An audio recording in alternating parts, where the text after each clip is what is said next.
and go and do that. You, because before you know it, you're gonna be dead. Aren't you? And you know that I know that you know it's the truth. Come on, get up. Do you, please? Thank you. Oi, oi.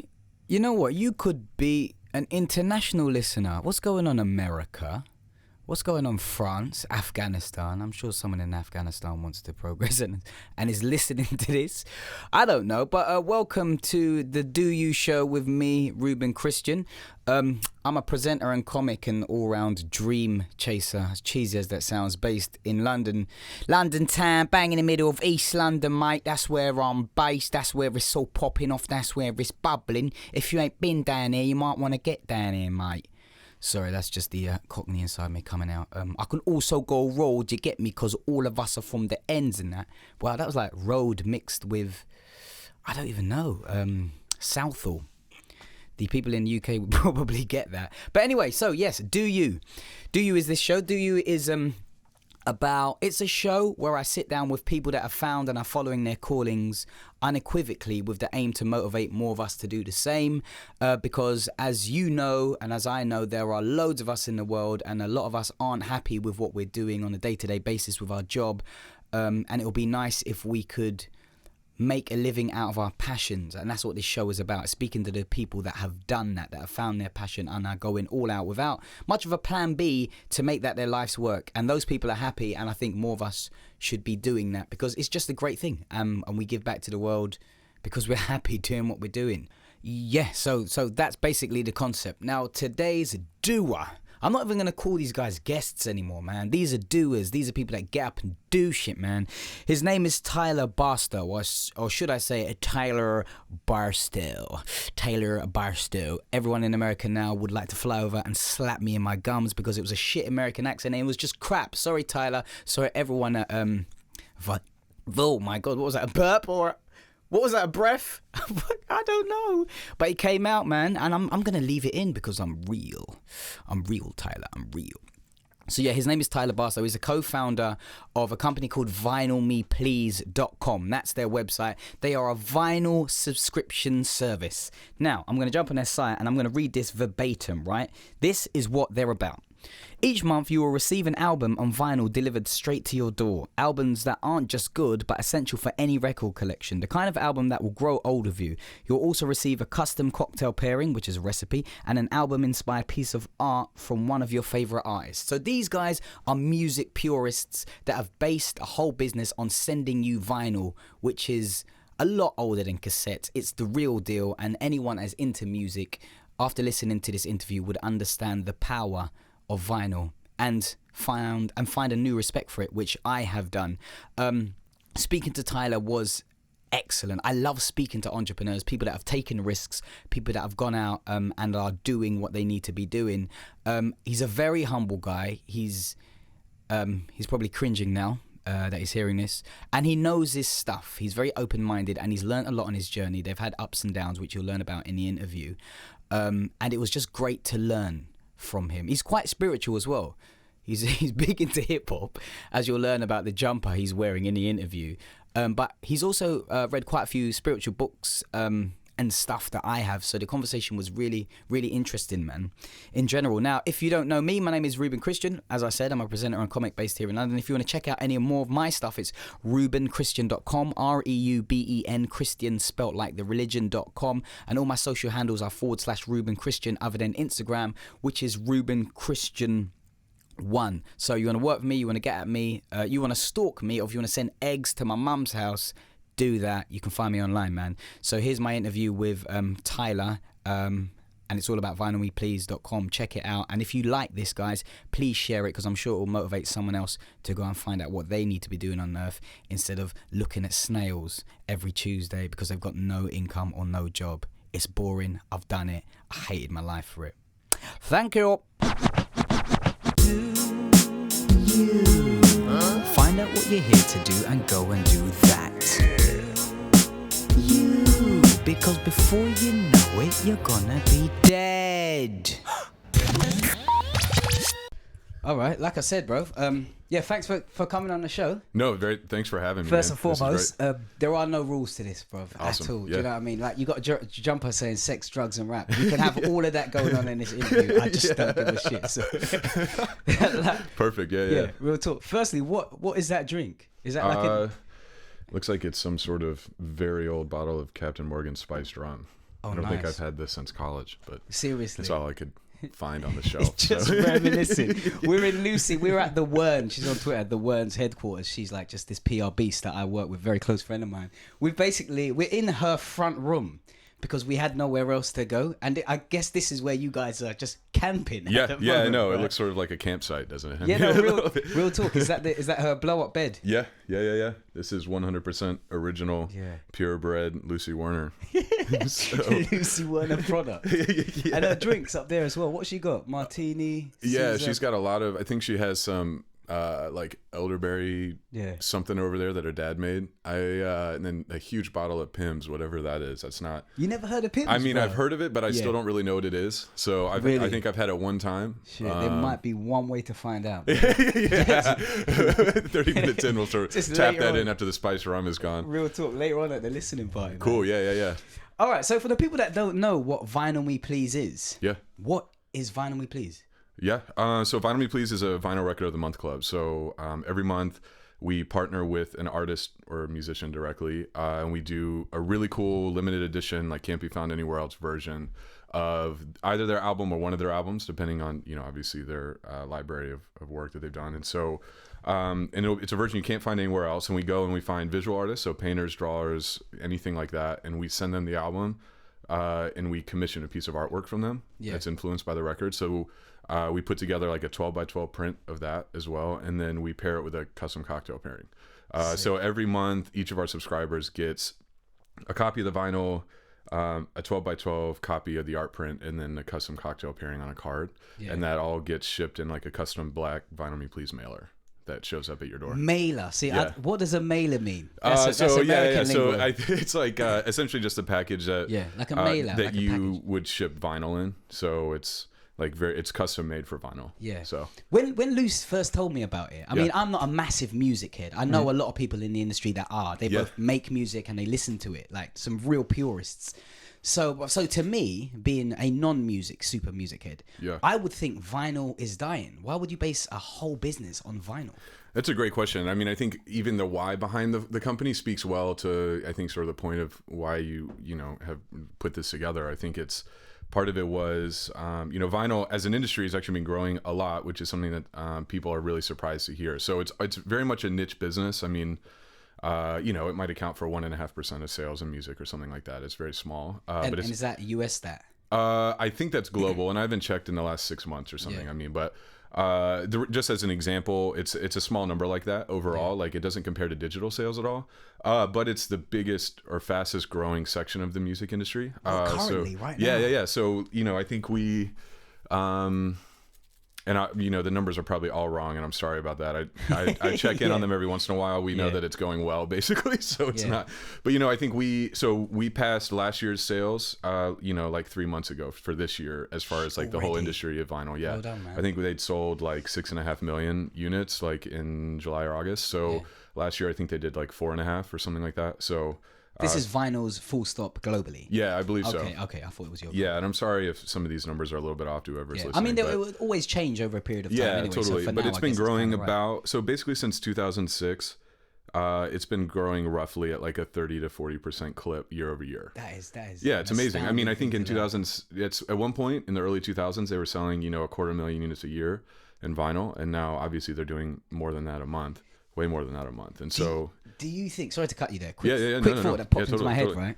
Do you think that's because you can't digitally copy it? It's a tangible thing. As to what that's coming back, or why it went away? Why it's coming back, and why the sales are on it. Because everyone can just pirate music and just send it to each other for free and share shit, right? Yeah, totally. I mean, there's a couple things there. That's a really great question, and it's I think the answer is complicated. It's a little hard sometimes, with any trend to sort of know which way is up.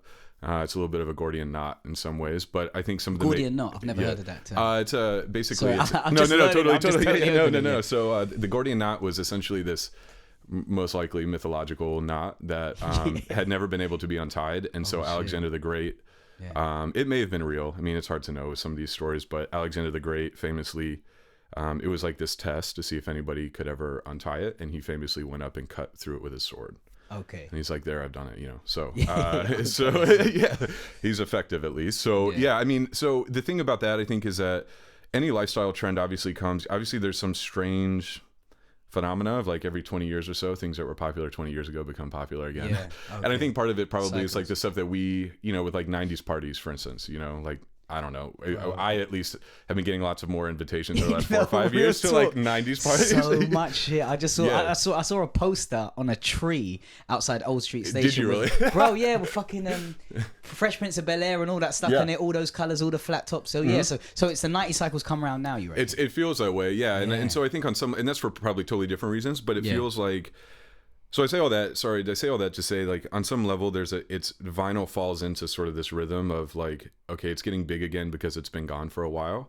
The other thing, and this is more personal opinion, is I think that technology in a lot of ways has sort of overstepped its bounds a little bit into our lives. I think there's a level, and this may just be personal, but I think it extends to a lot of folks of a bit of exhaustion when it comes to the level of connectedness that we have and sort of overwhelming amount of data. And so, which is why I personally got into vinyl because of that. And so you come from a DJing background? I come from basically sort of a motor mouth kid who listened to music all the time background, if that's like a niche part of like growing up. Yeah, I mean, you know, but I think the really interesting thing to me about vinyl is, I think it's coming back. One, there's something about vinyl that's very magnetic, right? And so it's not surprising that it would have come back at some point.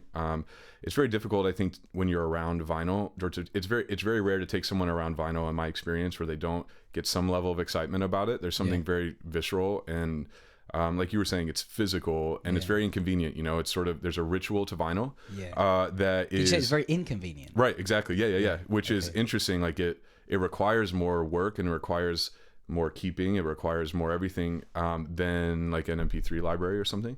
But there's something different about having someone over to your house, you know, to show them your vinyl collection than to scroll through your iPod and show them your songs, right? Yeah. There's something visceral about that, the same way that we still feel a very strong connection with real books or paintings or things like that. I think in my opinion, vinyl is the manifestation for music of a great novel or a painting or something, where it's something that is for some reason we're very tactile creatures, and I think the resurgence of vinyl in some way may be tied to wanting to get back to sort of that tactile experience with something that for many years was becoming more and more digital. I mean, you think, for instance, about CDs. CDs existed basically because they were more convenient. Like you could they were better than a vinyl if you wanted to listen to music in the car that you could choose instead of just a radio. But then they kind of got replaced by MP3s. Yeah. But vinyl doesn't really have a replacement. I mean, it's a very particular medium, and it's always it's that. Like there isn't like a more convenient vinyl. Like there's no backpack player for vinyl that you can listen to your record while you walk around or something. And then someone's going to phone in and say that there is. But like, you know what I mean? Like there's something about that I think people are hungry for. Yeah. Even if it's subconscious. I mean, even if it's not, they wouldn't say, man, I wish I had a more inconvenient way of listening to music, or you know, or I wish I just listened to more albums beginning to end. I do think there's something about it that really speaks to us. Yeah. It's nice you picked up on albums. I've noticed that you guys only send out albums. There isn't singles. Is there a reason for that? Yeah, I mean, so as a little bit of backstory, I mean, I didn't grow up around vinyl. I didn't grow up collecting vinyl at all. I got into vinyl because I love like the album as an art form. And I think like that was something where when I started getting into vinyl, I didn't know what to buy. So I went and bought all of the records that were of albums that I loved putting on with the first song and hearing all the way through. Okay. And that's how I listened to them. And then I think on some level it became more and more adapted into, I think this is a way that I need to listen to music more often. Yeah. And then by that extension, I think everybody should have a portion of their listening habits that are like this.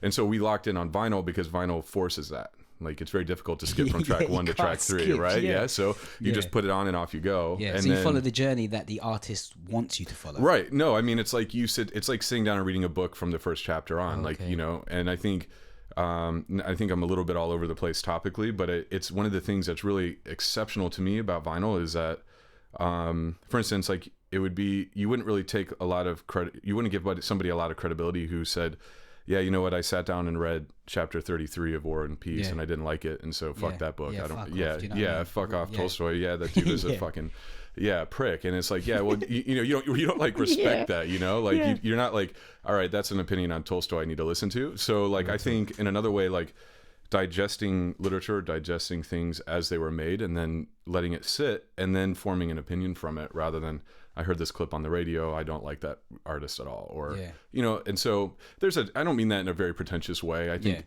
passive listening and listening to Spotify, I do that all the time. That's great. Playlists at parties are great. But to really appreciate a piece of artwork. Yeah, and I think vinyl's the way, in my opinion, is the way that you really appreciate a piece of artwork in music. Yeah. Anyway, so I don't know if that answered any of your questions. No, real talk, it definitely did. Like with the customer base that you have, the new signups, the old signups, has anyone found out about the concept, learned about the concept, and then went out of their way to get a record player? Because I don't have a record player. A lot of my peoples don't have record players. Yeah. So we have to go out now and buy a record player. Yeah. Yeah, so that's a great question. Yeah, do you sell those too? Yeah, well, we just launched like a starter kit, so that if side business, nice. Yeah, it's like a really great debut carbon turntable from Project, and then some really great speakers, and then a preamp. Okay. So we want it to be the kind of thing. It's a bit expensive, but we want it to be the kind of thing like if you buy this, it's going to last you for as long as you need it to. All these different components. Yeah. Is that the one Lucy's got down on the floor? No, it's not. That's just some old school banged up version really that old. Don't even play. Yeah. But we want it to be like, hey, if someone gives you this starter kit for Christmas, for instance, this is when we launched it about a month ago. It was like, we want you to be up and running and listening to vinyl in 30 minutes or 40 minutes. So we tested a lot of things to make sure that it was pretty as easy as it could be to set this thing up and still have a high quality thing. We also, before that, we put together a buying guide for folks, so sort of like buying guide for so for turntables. Okay, so like, hey, if this is your budget, here's 2 examples of what you should buy. If this is your budget, it's sort of really cheap, middle, and then kind of expensive. Yeah. And so that's the thing. I mean, there's a little bit of like a buy-in of getting into vinyl if you really want to like do well with it, where it's and not just have something that's going to break in 3 or 4 months as a player. But I think, it definitely requires some upfront cost. It's, and traditionally outside the last 3 or 4 years, we get a ton of emails of people like, I wish I hadn't sold all my vinyl, 10 years ago. Or 5 years ago. Just want to add to the collection. Yeah. Or like, I wish I hadn't gotten rid of my dad's player or whatever it is. Like, and now they're starting over kind of stuff. So that is sick. Are you guys the only people that's doing this? No, we're not. Okay. So we are, I think there's a couple like very, very niche clubs out there that do different things. So, and this is internationally or in the States? Yeah, we're international. Yeah. So we ship to 40 countries, I think, or 43 countries, 43. Wow. So, which is great. So we do ours around super limited edition, very cool versions of records that we think you need to sit down and listen to beginning to end. And that's what we're about. And we will preach that gospel everywhere. And who picks those? The 4 of us, and so there's a group of people outside the 4 of us that influence that. It's a really easy thing to say right here, but it is a very, very complicated process, and we order 4 to 6 months out for things. So things go through. What does that mean in advance? Yeah, so we're ordered for our customers. We're ordered out through April right now. Wow. So we're like road testing a bunch of stuff for May and June right now. But I mean, the reason I say that is that like because it takes so much time to prepare an order like that, we take a lot of time to make sure obviously what the pick is very good. Yeah. So to really, as a quick overview of that, I mean, we have a schedule for the kinds we want to run a different genre every month. We want, if somebody's with us for a year, for 12 months, we want them to have 12 totally different but really, really solid records. That even if so you it's don't, 1 a month. Sorry, that's correct, right? It's 1 a month. Yeah. Okay. Yeah. So we want you to have, because there's a lot of records. We're not saying you're going to love every record we do. Yeah. Right. Like that's not possible. Yeah. But it's all stuff that like, hey, you should at least give this a shot and digest it, and give it a chance. You would like this. Yeah. And if not, then that's okay. Yeah. So to get back to. So there's a long process of that. To get back to your original question, as far as like other folks, there's a really great company that does like 7-inch records, and they pair it up with food, or like so they'll send you a whole recipe thing that you like of a meal to make, and they pair that up with a record, which is also very cool. We're good friends with them. And then there's like a 7-inch club here in the UK that I think is called like Secret Sevens or something like that, which we're friends with, and they're amazing. And then there's another group in the US that sort of uses vinyl as a way to break new undercover bands underground bands that they think are really good. Sick. So yeah. All right, so with the four of you guys, right? Because I'm picturing this meeting or this. I don't know how often you meet in regard to setting the vinyls moving forward. Yeah. How often do you meet? Well, the four of us all live in the same place. Oh shit! So, you all like, in the same house? Yeah. Well, we have a company house where two of us live, and then the other two guys are married. One of them has a family, and so surely the family isn't in there. No. That's So he's got 3 young kids, so they're all great. But I think that would be overwhelming for everybody. So living with Lucy right now is probably overwhelming for you guys. Yeah. So yeah, I mean, there's a lot. I mean, we work together like everybody's full time. Yeah. But we sort of have like mandatory days of everybody's in the office a few times, like a certain number of times a week, and then a couple days where we let everybody kind of work on their own and sort of blow off steam and work on whatever they specifically need to do. So, I mean, what we do with records, like we'll have a list for any given month. We'll have a list of between like 12 and 20 candidates. That have already been curated and picked through a lot to get to that number. And as a group, we'll listen to most of them together or all of them together. Back to back. Not all the time. I mean, it'll be like, here's what everybody's listening assignments are this week. Like, you got to listen to this, and this. And then we'll talk about them and things like that. And then we sort of weed that down to 3 picks that are like, we can't choose between these 3 records. And then these 3 records. And so then we'll go to the label and we'll see what's the coolest thing we can do with each one, and then make a decision. So, so that's a little bit more of the process of how we get to a record. There are some times, like Mad Villainy. I don't know if you like MF Doom at all, or you've heard of I've heard of them, but I don't know much about them.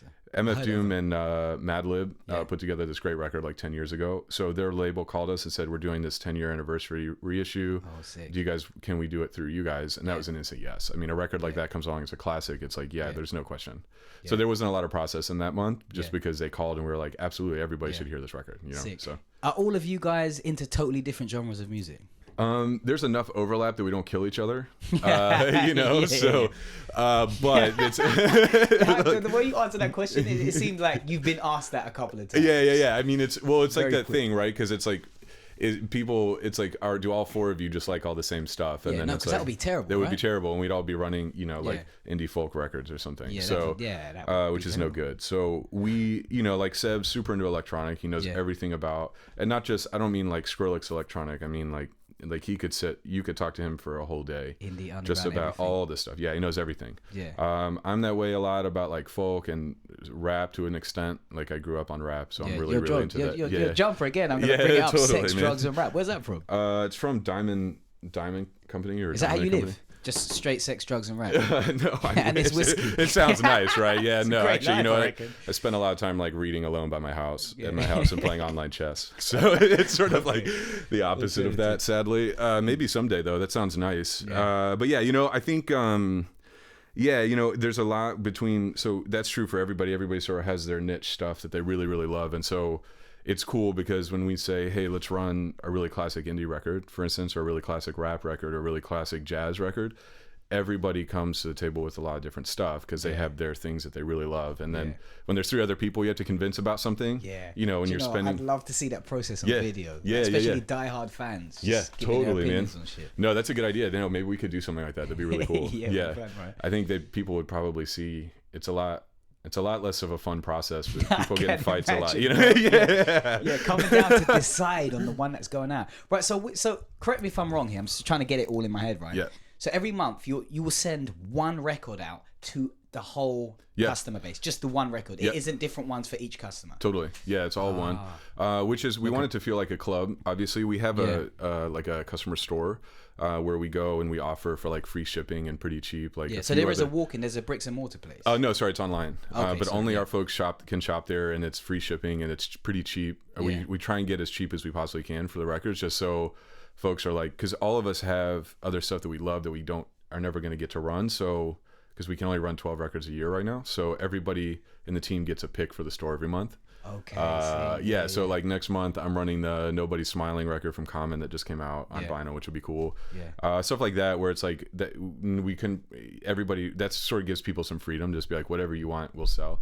And there's a lot of good internal competition on the sales numbers every month, on who's like who's like so who's does picked. everyone rep a different genre as well? Yeah, I mean, people tend to Hip-hop's your gravitate corner. towards like the same kind of stuff in their own picks, which is pretty funny. So yeah, we have a lot of internal banter. So how on you that. been doing on that side of things? I've actually been doing well. I picked the Angel Olsen record last month, and we sold like 100 copies of it, which is great. So I've had other months though where I've really struck out. So I mean, it's just sort of how it goes. Is there any penalty for the loser? No. Except that now it's like sort of like obvious picks. We might ones that were like, yeah, that's a really great one. We will buy a lot more. And if it's somebody, especially if somebody's been on a bad run, then their pick is like 50 that month. They only get to order 50 of their record, because it's kind of like one of our guys that happened to, because he's struck out 3 months in a row. So he was like, yeah, I can only order 50 this month. So, that's a good system though. Do you know what I mean? If your results aren't pulling through, then hey, you just need to kick back for a second. You guys must be really close. Yeah, we are. How did you all meet? Are you all close friends or? That's a great question. So Matt, you've been giving love to all my questions. You've been saying, I know. Today, I think that's Thanks, sort of like some strange like verbal filler that I just sort of say, but these are good questions. Yeah, you playing me, man. Yeah. So yeah. I mean, there's Matt and I. So it all started a long time ago. Sort of back in the primordial ooze of VinylMePlease. We were like, I had just moved to Chicago from my then ex-girlfriend. Well, she wasn't my ex-girlfriend at the time. Okay. She was soon after that. But I moved there for my girlfriend a few years ago. You moved there for your girlfriend? Yeah. I got out of school, was doing like some random. So how old were you then? I'm so 26. I'm going to hone in on some exacts here. Tell me to shut up if you want me to shut up. No, because I'm great. nosy as hell. Yeah. So I'm 26. You're 26, and you've just left college. School. I left college 4 years ago. Okay. So I think it works. I don't know exactly what the parallels are between like our college and here. Yeah. I know Lucy was trying to explain the difference between uni and college the other night. So, But I left college. Yeah. When I was 22 or 23, and then worked at a small startup in Raleigh, North Carolina for a bit. And then what startup was that? It was a nonprofit, so we did free nonprofit work for our tech consulting for other nonprofits. Okay, so you come from the tech world. Yeah. So my dad was an entrepreneur who started and sold a company, and then he does that kind of stuff. And then my uncle was as well. So my uncle gave me like sort of a foot in the door after college. So you were helping them out, working with these guys and kind of learning the ropes that way? Yeah, like we would go and do free tech consulting for other nonprofits who didn't have budgets. So I'd go in and say like, you should be using this system, and whatever, those sorts of things. So I did that. I moved out to Chicago for my girlfriend at the time, because that's what you do when you're 23, I guess. Yeah, because it's all about that. Yeah, it's like the most important thing in your life. Yeah. So you're ready for marriage. Yeah, exactly. So so that didn't go well, but I got a job in Chicago where I met Matt. Matt was a general manager there, and we had a startup that was selling options on like consumer products. So you had a job, or you started up a business together? I got a job there. May I ask what the place was? Yeah, it's called Option It. So we were selling options like trading options, but we were selling options on consumer products like sports tickets or airline tickets. And that's where you met Matt? Yeah. Okay. So he was the first employee there under the CEO and stuff. Oh, shit. And I was totally new company, right? Yeah, and I was the second. So he and I, and then his fiance, now wife, worked for the trading firm that we worked out of. It's all a little bit complicated, but now we all know. Yeah, now we all have the whole landscape here. Yeah. So, but anyway, suffice to say, like Matt and I worked at that company for a year. And it's like working at any startup. It's like, it's sort of your whole life. So we were roommates. We got an apartment together. There is no time off, right next to the office. So we could, just always be there. And so we were roommates and then worked together all the time. So he and I and his fiance became very close friends. Yeah. And it was during that time that Matt and I started talking about music a ton and found out that we were like both obsessed with music. And so then we started thinking about, hey, both of our dads used to be in these record clubs, like RCA used to have one, and Columbia House and those sorts of things. And it was like he had gotten a record player for Christmas and from his dad and didn't have any vinyl. So we started going to stores and we're like, man, it'd be really cool if one of these record clubs existed. Yeah. And we looked around and couldn't find anything that we liked. Who first thought of starting up the record club? I don't remember. Yeah. I remember we were walking. It was an idea that we had talked about for 2 months. Were you drunk at the time? Was no, it actually, this break? one time. When did that moment come? Yeah. Well, the moment that I remember was the moment that I remember was we were walking back from work in downtown Chicago, and I was like, I think it was me said like, I think we should go ahead and try this record club. Like we should. So you've been talking about it for a little while. Yeah. And then he was like, yeah, I think we should too. I've been thinking about it a lot. He's like, what do you think we should call it? And the only thing I could think of was, and I don't think I've ever actually done this. I don't know where I got this idea, but it was like when you go to a bar and you say beer me please or whatever, give me a beer. And I was like, let's call it VinylMePlease. And he was like, all right. And we like almost ran all the way home and bought all of the URLs for us, all the domains and stuff. Yeah. Because like the thing is like when you start a company, right? One, you think it's like you have the best idea ever. You usually think that. And then like you think, well, someone else is going to get this in the next 15 minutes and I have to go spend all my free money on it. All of a sudden alarm bells are going off in your mind as if everyone like through, I don't know, collective conscience has clocked your idea somehow like we're somehow important enough that somebody's tracking our movements. Yeah, I mean, I could real talk. I could learn from that as well because what last thing I worry about is protection. Well, not in all scenarios, obviously, but when it comes to business ideas, when it comes to, at least in business, it's, it's good. So your first move was to go register the domains, buy that shit, and and everyone. So it was just both of you that it was the two agreed. VinylMePlease is the name. Yeah, there was no other brainstorming. That was right there, and it was cool. No, I mean it was like, and Matt's it's a beautiful name, man. I love thanks a lot, man. I appreciate that. Yeah, no, I mean Matt, especially, I've learned a lot of this from him, but Matt's very, very big on like, let's just get it moving and it doesn't need to be perfect. Is that how you operate now? I mean, well, we think through everything now. I mean, we obsess about everything in the sense of like, if we're going to launch a new product, or we're going to launch a new service or something like that, we're very much the opposite. But I think once we decide on something, then commit. Like we had the idea of opening that store that I told you about, like the online store.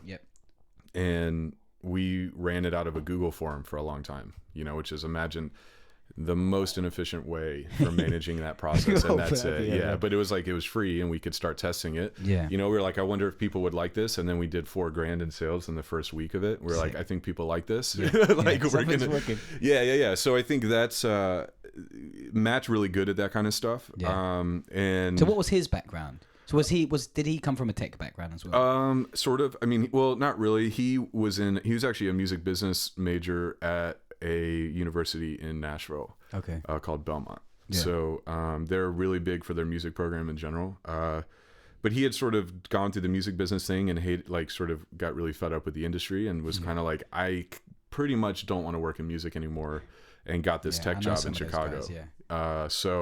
But he had a really great background in it, and he's got he's a super sharp dude. He's much smarter than I am, and he's much more like focused on stuff. So once VinylMePlease came around, he just started hammering on it, and he ends up, he knows a ton of people in music and all these other things that he thought he would never use. So but and that's something that's interesting, about starting a company. I think like there's there's never a good time to do it. There is only now. And as spiritual as it sounds, as Eckhart Tolle-like as it sounds, I truly and utterly believe that's a great point. I mean, it's like we've invented this idea of the future as a way to make ourselves feel better, I think, in some ways, but also we dread it sometimes, so it's not just that. I mean, it's obviously more complicated than that, but the whole idea of the future is really strange to me, because it's like it's not real. It's a projection. It's a projection of whatever narrative is most in focus in our heads at any time. So you meet a girl at a bar and you like her a lot, and all of a sudden you can be like, maybe I'm just insane, but sometimes you think like, I'd be really happy with this girl and we'd have this great life together, and you've known her for 2 hours or something, and so it's like, it doesn't mean that like somehow that future exists. It's just this thing. It's all down to you creating it. Right. Totally. And I think I think there's a lot about that view.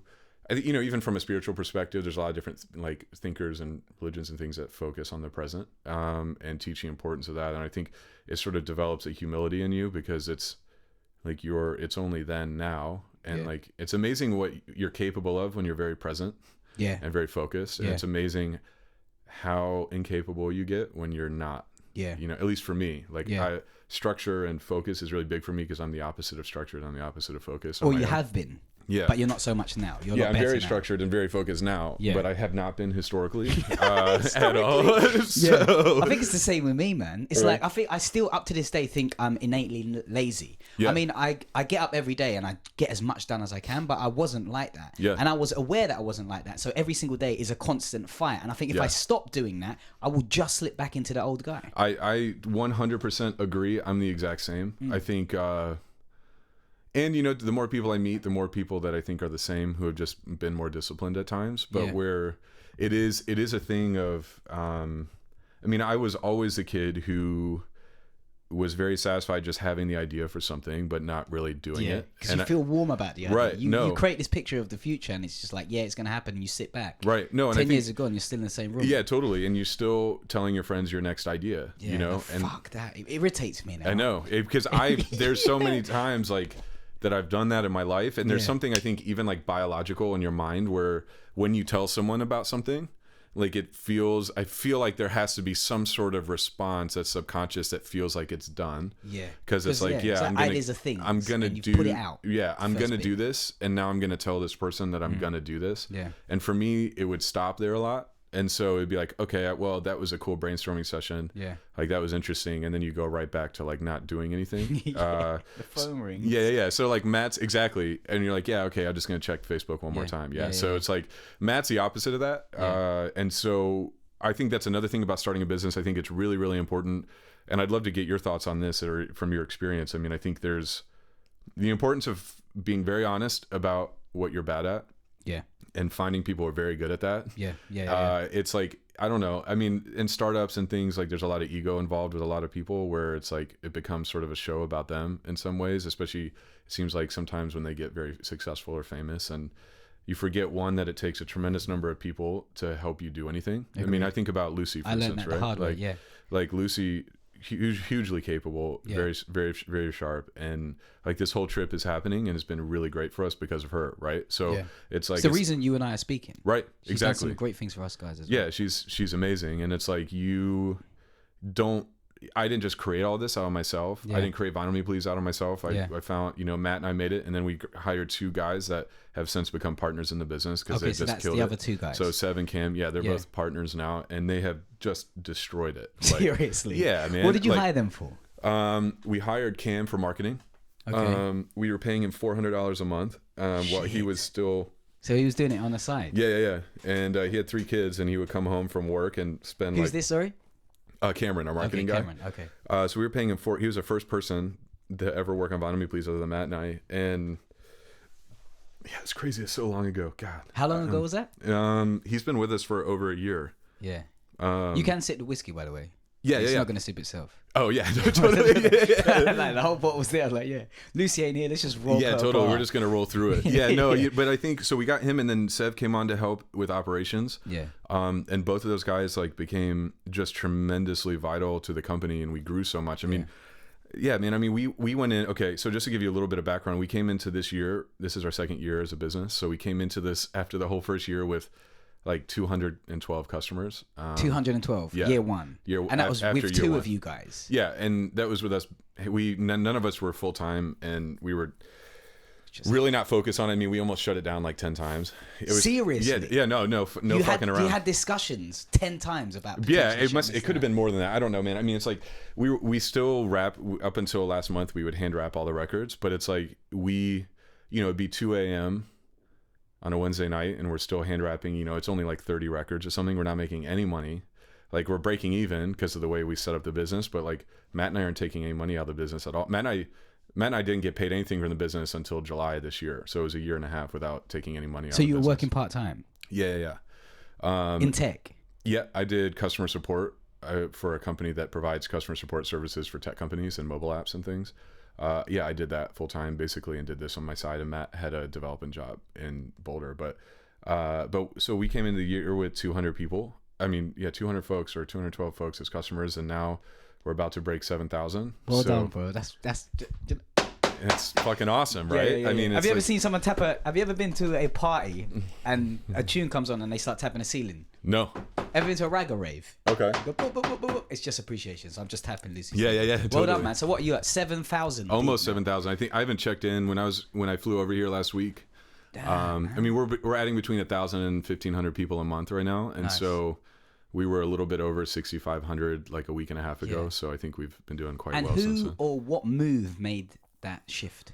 Well, that's the thing. If you can nail it down to one person. Yeah, no, well, and I think like, and you know this probably from your experience as well, how, this is sort of a baseball analogy, but like it's easy, I think, in It's easy in business to want to wake up. You sort of always see on the news or on Twitter stuff, you always see other people's like highlight reels, you know, like that's all it ever is. Best foot forward, right? Right. And it's like, you don't see how fucking lonely and, Mate, and depressing it is to like have a company, dude. It's where the it's whole like, iceberg thing. Underneath it is so much going on. Yeah, it's a ton. And it's like, that's why like one of my mentors, who's a best friend of mine, she would always stress the need for people who are starting something or working on an early stage thing to go to therapy. It's just like in the early stages. Yeah. Just because before like they even start. Yeah, just like, hey, if you have a startup of any kind, like you should be going to therapy. Just because like it is this fucking like alienating thing, you know, or not alienating, but it's isolating. I mean, it's like you spend a lot of time with yourself. Yeah, like you've started this thing and you've started other things and you know whatever, but it's like at some point it was just you in a room thinking I'm going to do this. Bro, it still thing. kind of is. Yeah, and that's how it is for us. It's still us in our basement being like. We're going to send out this record and hopefully people don't all quit after we send it, you know, you know, all that kind of stuff where like there isn't a good safety net for that. Like there isn't a way to sort of be like, yeah, you know, I'm just confident all the time just because like, and I'm definitely not like like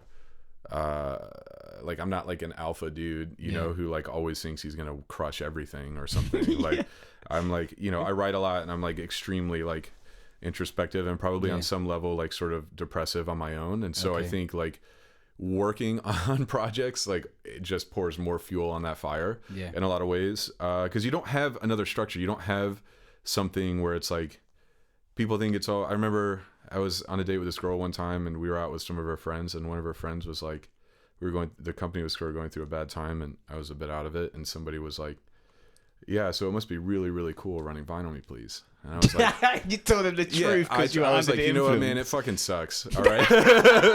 Like, you should never do sales. Yeah, I know, totally. I know. Yeah, they sort of keep me out of the room when that stuff happens. But no, I mean, it doesn't suck now, but it's like, you go through a lot, and it's like you need to have friends and people around you who like can give you some perspective. I think it's necessary to go through that pain, man. Totally. In order to appreciate what you're doing, the journey, and just feel it when it's kicking off. And be honest about it when you feel it. You know, That's like it, you don't have to tell everybody all the time, but it's like to have some folks that you can call and be like, man, I feel like shit. Yeah. Like we missed our number this month, or the label called and said our shipment's going to be 10 weeks late. You know, whatever it is. Like you don't have, when you're not at a big company, you don't have like unless you have really good friends or like some crazy awesome family, like you don't have an out of the box support structure for that, which has been great. So on some level, to get back to your point a while ago, like, the guys on the team are all really close. Yeah. Cause we've been through like a lot this year and we're in a really good place now, but it took a ton of long nights and a lot of work. And it's like, you get really close with folks after that and you start working even better together, I think. And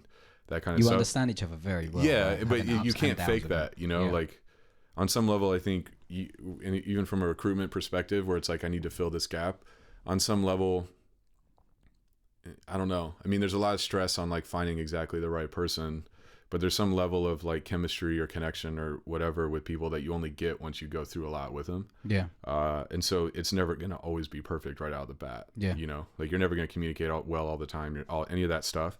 So anyway, I've been rambling about that for a bit, but it is like, that's the kind of stuff that I think more people, I wish more, like more famous, successful people would talk about. Like, it's just which I like about Richard Branson, for instance. He's very like open about that, but it's like, no, this is hard shit. As well, like, I'm reading Losing My Virginity right now. Yeah. Which is a great book. Yeah. Was that the first one?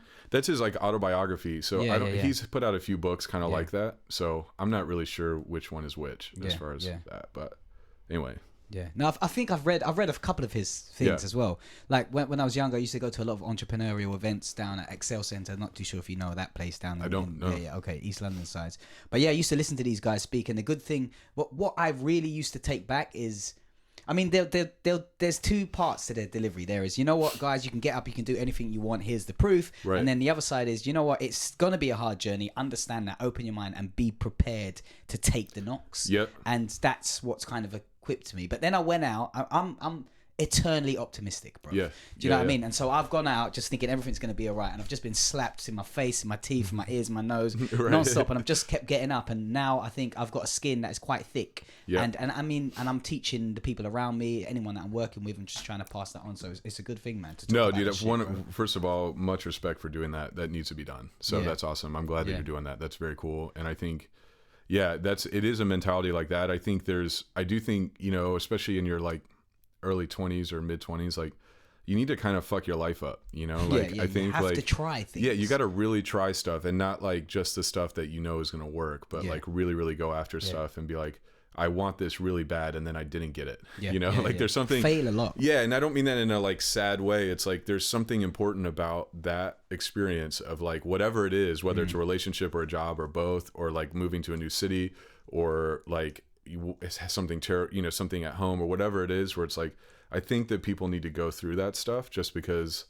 like you said, it's like it's not abnormal. It's like that's going to keep happening. Yeah. And when you start a company, as soon as you think everything's going well, something blows up. It always happens. Yeah. And you got to have thick skin, like you were talking about, to just be like, yeah, I'm just going to get back up tomorrow and we're going to keep doing this. Like, Are you guys doing this full time now then? Yeah, all four of us are full time. And how long have you been going full time? Since July. So we went. Okay. Oh, go ahead. No, sorry, carry on. No, so I mean, we went full time right when we crossed like 1,000 customers. Yeah. So. And so now, even if you were drunk and someone asked, how was it running VinylMePlease? What's the answer? It's amazing. I mean, I really, really love it, man. I mean, I think you start to find sort of a rhythm of things where it's like you're like, this is what I was made to do on some level. Like, and you know that. You're certain that right now totally. You're doing what you need to be doing with your life. Yeah, I think there's something, it's like man, I mean, there's something about music where it's really arresting. You know, there's something about the way that music has been. Like, I remember even being a really little kid I would always stay in the van when my parents went into the mall so I could listen to the radio, or I'd stay up super late because I wasn't allowed. I grew up in a very conservative home, which is great. I love my parents and all that stuff, but I wasn't allowed to listen to a lot of like rap. Yeah, I wasn't able to listen to rap. I wasn't able to listen to like indie rock. I wasn't able to listen to like, you know, like Rage Against the Machine and all that stuff. So I'd stay up super late till my parents were asleep, and I'd put the radio under my pillow and listen to rap or like all that stuff. And I'd be up till 2 a.m. or something doing that. And it's like, now it's like, man, I just can't get enough of it. Like and it's more of this thing of like, I don't think everybody's like me to the degree of like, I'm obsessed with music to this nth degree, but it's like, I want people, I think there's something very important, and I think it's in some level there's like this sort of Eastern religion idea of sort of learning to will one thing, you know, and once you start doing that, it's like you see how that one thing applies in so many different ways. And it's like, I think for me with music, it's like those moments where you have goosebumps, and when you hear a record and it's like, holy shit, like this is what I've always been trying to say, or this is so incredible and this is so significant, where it's like, I want people to have more and more and more experiences like that. It's not like a fetish where it's like this has to be this way every time. It's like, no, but there's this like deep resonance, I think, in people with music, where it's like, if you just pause for a bit and give it some time, I think that there's more here for you. You know, like it doesn't always have to be this way, but one time a month, sit down with one record and listen to it all the way from the beginning and just hear it the way the artist meant it, you know, in the same way that we have classics where it's like, yeah, it's okay if you don't like Dostoevsky, like, but you should read him. It's okay if you don't like, I obviously like the Russian authors, so I just keep naming them, but it's like, you know, or like, I don't know. I mean, it goes on forever. I'm big into poetry, so there's a lot there too, but it's like, read these folks, and if you don't like it, it's okay. I think you're still better off for having wrestled with it and really engaged in it and given it a full swing of the bat, I guess, if you will. So anyway. Yeah, no, I mean, I don't leave the house without my headphones on. Yeah, to be honest, because music it's one of those things, bro, that forces me into the moment. Yeah. Like when you're listening to it and you're taken away, whether I'm on the train or on the bus or I'm walking, problems, and this may sound cheesy as hell, bro, problems don't exist out of the present moment, right? And music takes me there. Maybe when I take it off, oh shit, I've got things to do. But when I'm there, it just puts me right into that moment, man. It's beautiful. No, totally. So I just read this book that's very short. You could read it in 2 hours probably. It's called Letters to a Young Poet by Rilke, he's a poet, or was a poet. He's dead now. But anyway, he talks about this thing of like sort of growing your own solitude, sort of taking time to sort of understand yourself more, and he refers to it a lot as like your solitude, sort of this quiet place of like your center, sort of, and growing that and being very content to grow that. And then when as a outworking of that, like when you meet other people, whether it's like romantically or friends or whatever, like, or family, it's like you protect that same thing in them as like this way to relate to each other. And it's really interesting. I think he talks about how like time isn't important in the sense that when you're learning a craft, it's like it's you and that craft, right? So he's talking about writing, but it's true about a business as well, of like, this is your thing to be working, that you've made and that you've created. And so 1 year doesn't matter, 10 years doesn't matter, just keep working and improving and those sorts of things. Like keep dedicating yourself to it every day. And it's like, it relieves a lot of the burden of like, I need to be famous by 28 or I need to be famous by 32. It's like, I have these, here are the things that I feel like I have to do in front of me. And I need to just focus on those things and not worry so much about whether this week went well or that week went well or whatever, you know? And I think our culture puts a lot of pressure on a certain status or a certain income or whatever, rather than, and I would probably have a ton to learn from you about this based on, you know, some of the work you've already done in this area, but it's like not looking at that stuff, but like, what am I doing? Yeah. You know, it's true. How am I adding value to the world and other people's lives? How am I helping wake people up to what's real as much as we could know what that is? Like, how am I helping wake these people up, or am I keeping them asleep in some way? Like, or am I like, you know, it works its way out in a lot of ways, but you should write a book, bro. Yeah, give me another 20 years or something. Real talk. Right, so but I mean, we got your listening party down at Pelicans and Parents now, so we need to book a cab and roll out soon. Like, but is there anything immediate happening in the future with you guys? Anything big, anything interesting, or is it just up and running nice and steadily? Yeah, you know, that's a great question. We're getting more into events, so we're going to be doing a lot more in the UK next year, which is why we're here now. And where can we find out about that stuff? If you just follow us, I think on Twitter, VinylMePlease, like at VinylMePlease on Twitter or on our Facebook page. And all the handles are VinylMePlease. Yeah. Okay. And the website? VinylMePlease.com. Cool. So we want to get, you know, we think like we're very big on creating experience around a record, you know, so we started that around music. So very particular, and so we started that with records in your living room, like you get this and here's the way that we think you should listen to this record, kind of thing. And now it's like, okay, well, we want to start doing that with events. Like we want to get 50 people here. Starting in January, we're throwing a monthly party at the Virgin Hotel in Chicago, where we're going to be doing all sorts of sort of weird events with artists, where it's like, okay, we're going to put 50 people in a suite with this big artist, and they're going to, you know, get drunk during their show and play an acoustic guitar and sing their shit, you know, like all sorts of stuff like that, where it's like, you would never have that experience any other way. And so we're focused a lot more on that, of like, hey, we're going to throw this underground like rave party in London or whatever it is, where it's like, this was insane. This is so cool. I would have never interacted with this artist in this way, you know, kind of thing. So we're going to be doing a lot more stuff like that, which would be really cool. And there'll be a lot of news in London about that as we get that up and running next year. But then, you know, partnerships, things like that. Like we just we're at the point where we're starting to hit our stride a little bit. And we want to do cool shit for people. That's like, wow, I can't believe that happened. You know, like, so if anyone wants to collaborate with you in events, for example, brands, they just literally hit you on Twitter, maybe, or email they could hit, or Tyler at VinylMePlease.com. Okay. I mean, we get a lot of that, and we've kept the team very small because we like to move really, really quickly. So it's much different asking for 4 opinions than, 24. So that's the kind of thing where we have a lot of advisors instead to sort of keep us on the straight and narrow, if you will. But we love, like, the crazier the idea, the better. So yeah, man. You're open. Well, bro, best of luck with it all. Anytime you come down here, just give us a shout and we can hang out, man. And if I can help with anything ever, please share me. Much appreciated, man. Thanks for having us on. And whose nugget is this? Is this lunch? I don't know. I think Lucy. Lucy and I went by McDonald's very late last night.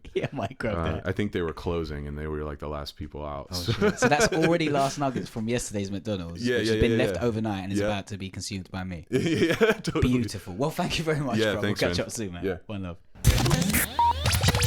So, there you have it, my doers. To check out more of my stuff, it's ReubenChristian.com, REUBEN, Christian spelt like the religion.com, and all social handles are /Reuben Christian, other than Instagram, which is Reuben Christian1. So if you want to contact me for anything, my email address is on my website, or you can hit me on Twitter. Also, to hear more of these interviews, it's soundcloud.com /Reuben-Christian.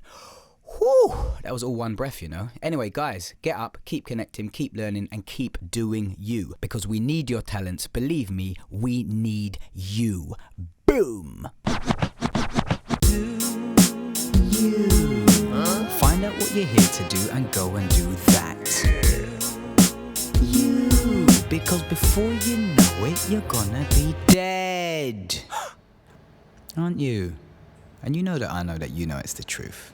Come on, get up. Do you, please. Take it.